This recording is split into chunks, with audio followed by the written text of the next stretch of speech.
Hello, नमस्कार साथियों। तो स्वागत है आपका फिर से एक बार इस ऑनलाइन यूट्यूब प्लेटफॉर्म पर। चलिए तो आज एक बेहतरीन तैयारी के साथ में एक नई क्लास की शुरुआत करते हैं हम और तैयारी को बहुत मजबूत बनाते हैं जो आपके NCLEX exam, not set, RRB और साथ में इंडिया के जितने भी सेंट्रल गवर्नमेंट एग्जाम है उनकी तैयारी को मजबूत बनाने के लिए बहुत ज्यादा हेल्पफुल रहने वाली है ये क्लास। दोस्तों, अगर आप नए हैं इस चैनल पर तो आप इस चैनल को सब्सक्राइब कर लीजिए जिससे आने वाले जितने भी इंपोर्टेंट वीडियो लेक्चर है उसका नोटिफिकेशन आप तक पहुंच सके। कंटिन्यू आप बने रहिए और मेहनत करते रहिए। निश्चित है सफलता आपको एक दिन जरूर मिलेगी। देखिए दोस्तों, तुम मेहनत में वफादारी रखो, सफलता तुम्हारी ही तरफदारी करेगी। कंटिन्यू आप ईमानदारी से मेहनत करते रहिए। निश्चित है आपको सफलता आपके अनुरूप मिलेगी, एक अच्छे रैंक के साथ में आपको सिलेक्शन मिलेगा। लेकिन इसकी एक ही नियम है, इसका एक ही लो है, कंटिन्यूटी बनाए रखना। आप एक ईमानदारी से मेहनत करना। आप अपने आप को बेवकूफ बनाओगे अगर आज के दिन आप पढ़ाई नहीं करोगे तो आप आपकी कामयाबी से दिनों दिन दूर हो। अगर आप कंटिन्यू मेहनत कर रहे हो, अच्छे से कंटेंट पढ़ रहे हो प्रॉपर, तो आपको निश्चित है सफलता आपके नजदीक है। आप कंटिन्यू अब सिलेक्शन के नजदीक हो तो बने रहिए, आप प्रॉपर मेहनत करते रहिए। देखिए दोस्तों, आज की शानदार क्लास में जो हम पढ़ने वाले हैं तो एक बेहतरीन और प्यारा टॉपिक है, आपके नर्सिंग फाउंडेशन से लिया गया है ये टॉपिक। नर्सिंग एथिक्स क्या होते हैं, नर्सिंग एथिक्स की हम बात करें, नर्सिंग एथिक्स एंड लॉ, तो मेनली आपके एग्जामिनर यहाँ से छोटे छोटे कंसीडर्ड कर लेता है प्रश्न, तो वो आपको विशेष ध्यान रखने हैं। देखिए दोस्तों, यहाँ पर हम एक चीज की बात करें, एथिक्स नर्सिंग में इथिकल प्रिंसिपल होते हैं, उनको आप नर्स को विशेष ध्यान रखना है, उन चीजों को फॉलो करना है। उसी के अनुरूप मरीज में आपको कोई भेदभाव नहीं करना है। कंटिन्यूटी कोई भी चीज बतानी है मरीज को तो बता देना है, झूठ नहीं बोलना है, सच बोलना है, क्या चीज फॉलो करनी है, ये सारी चीजें आपको मरीज में ध्यान रखनी है। देखिए दोस्तों, यहाँ से एग्जामिनर प्रश्न कैसे पूछेगा, ऑटोनॉमी क्या होती है, नॉन माल बेनिफिकेंस क्या है, बेनिफिकेंस क्या है, जस्टिस, वेरासिटी, फाइडेलिटी, ऐसे टर्म आपके हॉस्पिटल में यूज में लिए जाते हैं नर्स के द्वारा और इनको फॉलो किया जाता है। ये एथिकल प्रिंसिपल है आपके नर्सिंग फाउंडेशन में जिसे नर्स फॉलो करती है। यहाँ पर एक इम्पोर्टेंट जो प्रश्न पूछेगा एग्जामिनर यहाँ से, देखिए दोस्तों, ऑटोनॉमी क्या होती है। यहाँ पर हम बात करें, जब अब नर्स हॉस्पिटल में कार्य कर रही है तो respect for an individual rights, individual rights की रेस्पेक्ट करना है, टू मेक देयर आउन डिसीजन, उनके निर्णय को उसे खुद लेना है। आपको जबरदस्ती नर्स को किसी भी मरीज पर थोपना नहीं है, उस मरीज में उसके स्वयं के डिसीजन लेने का खुद को अधिकार है, वो अपने डिसीजन स्वयं ले सकता है। ठीक है दोस्तों, ऑटोनोमी। यहाँ पर हम बात करें नॉन माल बेनिफिकेंस, यहाँ पर देखिए, obligation to do cause no harm, यहाँ पर जो नर्स है उसे ओबलाई तरीके से बहुत प्यार से बात करनी है, उससे मरीज पर चिल्लाना नहीं है आपको, उसे पोलाइटली बिहेव करना है नर्स को, और नर्स की वजह से मरीज को कोई भी हानि नहीं होनी चाहिए। तो नॉन मालफिकेंस, इसे हम इस प्रकार से देखेंगे, एथिक्स है ये आपके नर्सिंग एथिक्स है। Beneficence, duty to do good other, जब नर्स अस्पताल में कार्य कर रही है तो उसे मरीज के अच्छा सोच के ही कि हमें अच्छे से कार्य करना है, आपकी जो केयर है वो पेशेंट के काम आए, प्रॉपर अच्छे तरीके से करनी है, आपको बिल्कुल लापरवाही नहीं बरतनी है। Justice, distribution of benefit service Fairlie, आपके अस्पताल में दो मरीज भर्ती हैं और एक मरीज की आप अच्छे से केयर कर रहे हो, एक मरीज की आप अच्छे से केयर नहीं कर रहे हो, लेकिन ये आपको हॉस्पिटल में नहीं फॉलो करना है।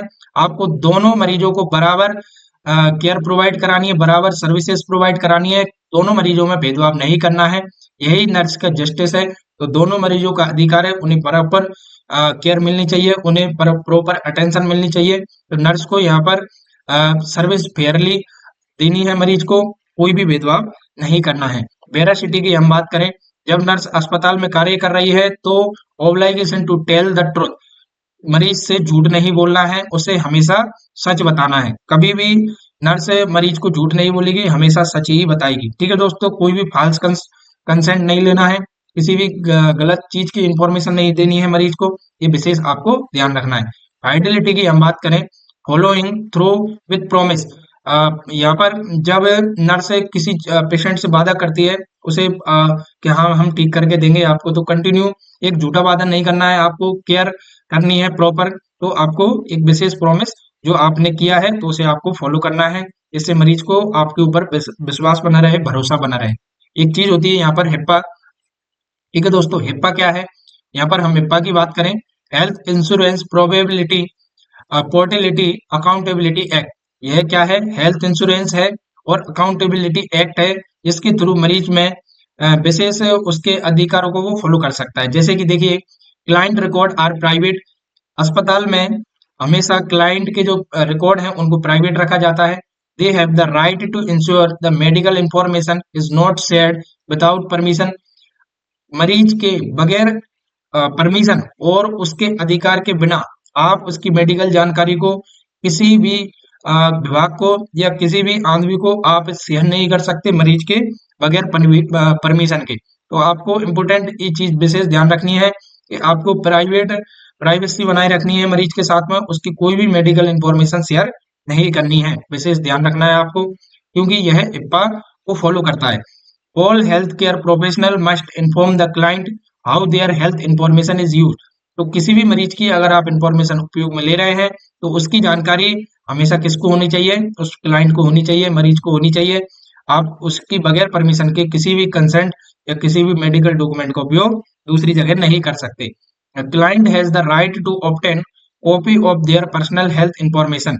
यहाँ पर हम बात करें, क्लाइंट का सिर्फ यह अधिकार है कि जब वो छुट्टी करा के जा रहा है तो उसे आप उसके रिकॉर्ड की कॉपी दे सकते हो, उसे ओरिजिनल डॉक्यूमेंट नहीं दोगे पर्सनल हेल्थ के। तो ये विशेष ध्यान रखना है, क्योंकि मेडिको लीगल पर्पज से आपके अस्पताल वाले उसको 10 ईयर तक रिकॉर्ड करके रखते हैं। आईपीडी मरीज वाले जो रहते हैं उनके डॉक्यूमेंट को 10 ईयर तक हॉस्पिटल वाले मेडिको लीगल केस या लीगल पर्पज से 10 साल तक उन्हें स्टोर करके रखते हैं, क्योंकि हॉस्पिटल को कभी भी जरूरत पड़ सकती है। तो कोई क्लेम ना कर दे, कोई रिपोर्ट ना कर दे, तो हॉस्पिटल वाला उसे 10 साल तक आईपीडी रिकॉर्ड को मेंटेन करके रखता है, और मरीज को अगर जरूरत है तो उसकी कॉपी हॉस्पिटल वाले प्रोवाइड करा देते हैं। ठीक है दोस्तों, यहाँ पर हम पेशेंट्स की राइट की बात करें, पेशेंट के राइट्स क्या क्या हैं जिन्हें उसे फॉलो करना है। द राइट टू प्राइवेसी, मरीज को हमेशा प्राइवेसी में रखना है, उसकी किसी भी चीज को आपको लीक नहीं करना है। कंसीडरेट रेस्पेक्टफुल केयर, उसे रेस्पेक्टफुल केयर करनी है मरीज में।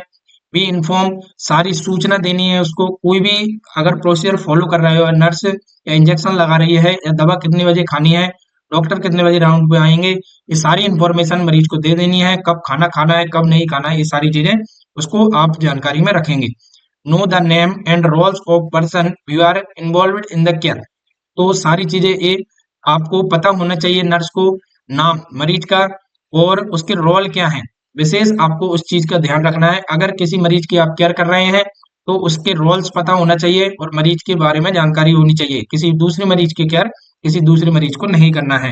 कंसेंट और रिफ्यूज ट्रीटमेंट, यहाँ पर कंसेंट लेना है मरीज को, कोई भी ट्रीटमेंट चालू करने से पहले, ऑपरेशन होना है उससे पहले, या कोई फ्लूइड या ब्लड लगा रहा है तो उससे पहले कंसेंट लेना है।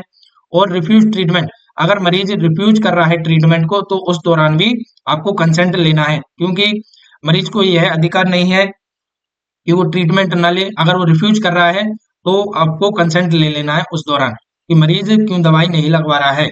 हैव एन एडवांस डायरेक्टिव, तो आपको एडवांस रहना है किसी भी घटना से घटित उससे बचने के लिए।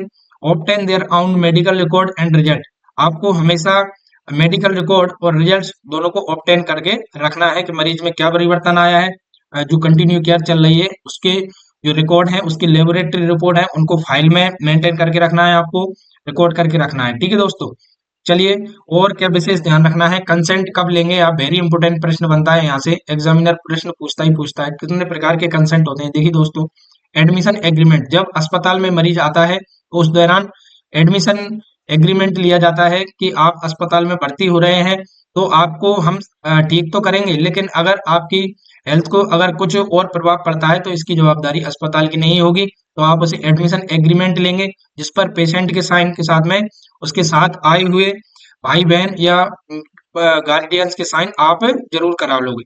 इम्यूनाइजेशन कंसेंट, जब किसी भी मरीज को इम्यूनाइजेशन होना है तो आप इम्यूनाइजेशन कंसेंट ले, क्योंकि ड्यूरिंग इम्यूनाइजेशन उसे रिएक्शन हो सकता है अचानक से, या कोई और कंडीशन भी हो सकती है तो उससे बताएंगे आप।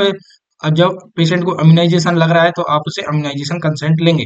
ब्लड ट्रांसफ्यूजन कंसेंट भी लेंगे, जब किसी मरीज में हम ब्लड लगाते हैं तो उसका कंसेंट भी आपको लेना है, क्योंकि यह अगर ब्लड लगाते समय अगर हानिकारक रिएक्शन होता है तो मरीज को जान के खतरा भी रहता है, तो आपको ब्लड ट्रांसफ्यूजन कंसेंट लेना है, उसको बता देना है। कि ब्लड किस प्रकार से लगाया जा रहा है और इसके क्या क्या लाभ है और क्या हानि है, ये सारी चीजें आपको बतानी है। सर्जिकल कंसेंट, कोई ऑपरेशन होना है तो उस दौरान भी आप कंसेंट लेंगे। रिसर्च कंसेंट और स्पेशल कंसेंट आपको अस्पताल में ये मरीज में लेने हैं, वेरी इंपॉर्टेंट, आपको विशेष ध्यान रखना है। ठीक है दोस्तों, जब treatment can not be done without client consent, और मरीज में कोई भी दवाई लगा रहे हो आप, तो क्लाइंट के बगैर कंसेंट के आप कोई भी दवाई नहीं लगाओगे। इंपोर्टेंट विशेष आपको ध्यान रखना है। ठीक है दोस्तों, आपको बता देनी है मरीज को कौन कौन सी जानकारी है और कौन सी दवाई उसको चल रही है, तो उसका कंसेंट उसको नर्स को लेके रखना है।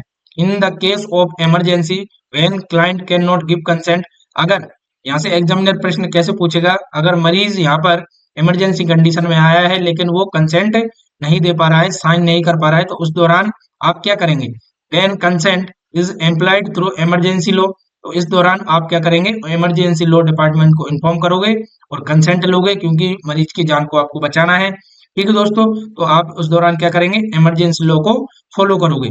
Minor under 18 consent must be obtain from parents और लीगल गार्डियन। यहाँ पर हम बात करें, अगर आपका अंडर 18 18 साल से छोटा अगर अस्पताल में कोई मरीज आया है तो वह स्वयं कंसेंट नहीं देगा, तो आपको क्या करना है? Must be consent obtain from parent, तो अब उसके पेरेंट्स से कंसेंट लेना है या उसके लीगल गाइडेंस, भाई हो, उसके चाचा हो, उनसे आप कंसेंट ले सकते हो। तो विशेष आपको ध्यान रखना है, एग्जामिनर यहाँ से प्रश्न पूछता है। देखिए दोस्तों, एक और इम्पोर्टेंट कंसेप्ट क्या है, जब before signing the consent client must be inform the following risk, जब आप मरीज का कंसेंट ले रहे हैं, किसका कंसेंट ले रहा है? उसकी सर्जरी होनी है, तो आपको सर्जरी के बारे में सारी चीजें बता देनी है, उसका ट्रीटमेंट के बारे में बता देना है, क्या प्रोसीजर आप फॉलो करने वाले हो, क्या आपका प्लान है, ये आपको सारी टर्म एंड कंडीशन मरीज को बता देनी है, एकदम क्लियरली उसको समझा देना है, जिससे क्या है मरीज डाउटफुल ना रहो